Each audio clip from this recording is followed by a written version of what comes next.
are now well into season 5 of the Epstein files, and it's not ending anytime soon. Over in England, they've already demoted Prince Andrew down to street urchin Andrew. But the people still want more. Overseas, someone heckled King Charles today because of his brother Andrew's ties to the convicted sex offender and financier. Charles, how long have you known about Andrew and Epstein? Have you been protecting Andrew from prosecution? Wow. Wow. The new season of Billy on the Street is dark. And buddy, look, buddy, I gotta say, be careful. This is the king you're talking to here. He's got actual knights to protect him. Sir Anthony Hopkins and Sir Elton John are gonna f you up, man. Meanwhile, over here in America, members of Congress now have special access to the unredacted Epstein files. Although, seeing how the redacted files already mentioned Donald Trump thousands of times, I doubt there's gonna be anything new about him in the unredacted ones. Axios reports that after Congressman Jamie Raskin reviewed the unredacted Epstein files, he said Donald Trump's name appears, quote, more than 1 million times. Holy shit! 1 million times? There's not even that many references to Hamlet in the play Hamlet. Now, maybe Raskin is just being hyperbolic, but if this is true, wouldn't it just be easier to call this the Trump Files featuring Jeffrey Epstein? It's easier. Rolls off the tongue. I mean, just think about the effort it took Trump's Justice Department to redact his name that many times. It's like trying to remove the P from the water park. At this point, you just need to accept that it's in there and try not to think about it.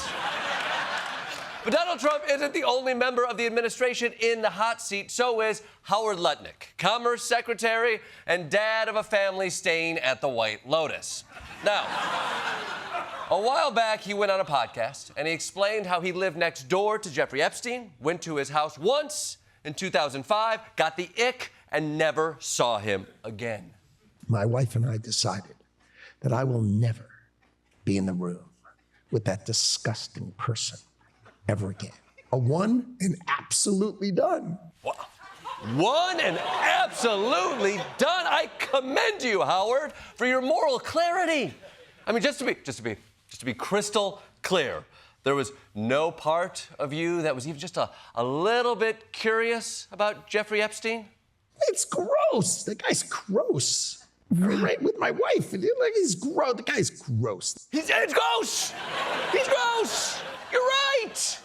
And if a man who works every day next to Stephen Miller thinks you're gross, wow, that is truly saying something. And so, with his conscience clear, Secretary Lutnick carried his innocent heart to the Senate this morning to testify on broadband deployment. Senator Van Hollen, I see you have a question perhaps about a fiber optic cable.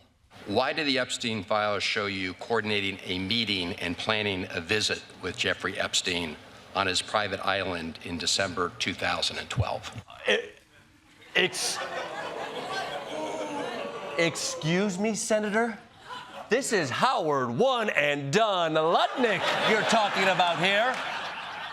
There's no way that 7 years after saying he would never see Epstein again that he visited him on his private island. Okay, Howie, set this guy straight.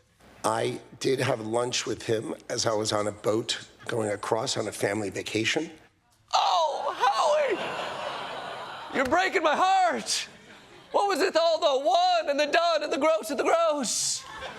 Was eating with a sex criminal your only option for lunch, Howard? You couldn't have tried making a PB&J just once?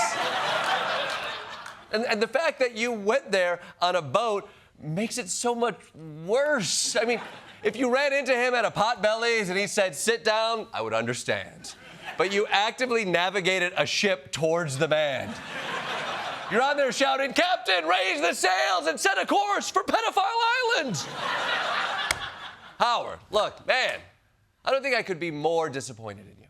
My wife was with me, as were my 4 children and nannies. I went to Epstein Island, but don't worry, I brought my kids, isn't the excuse you think it is.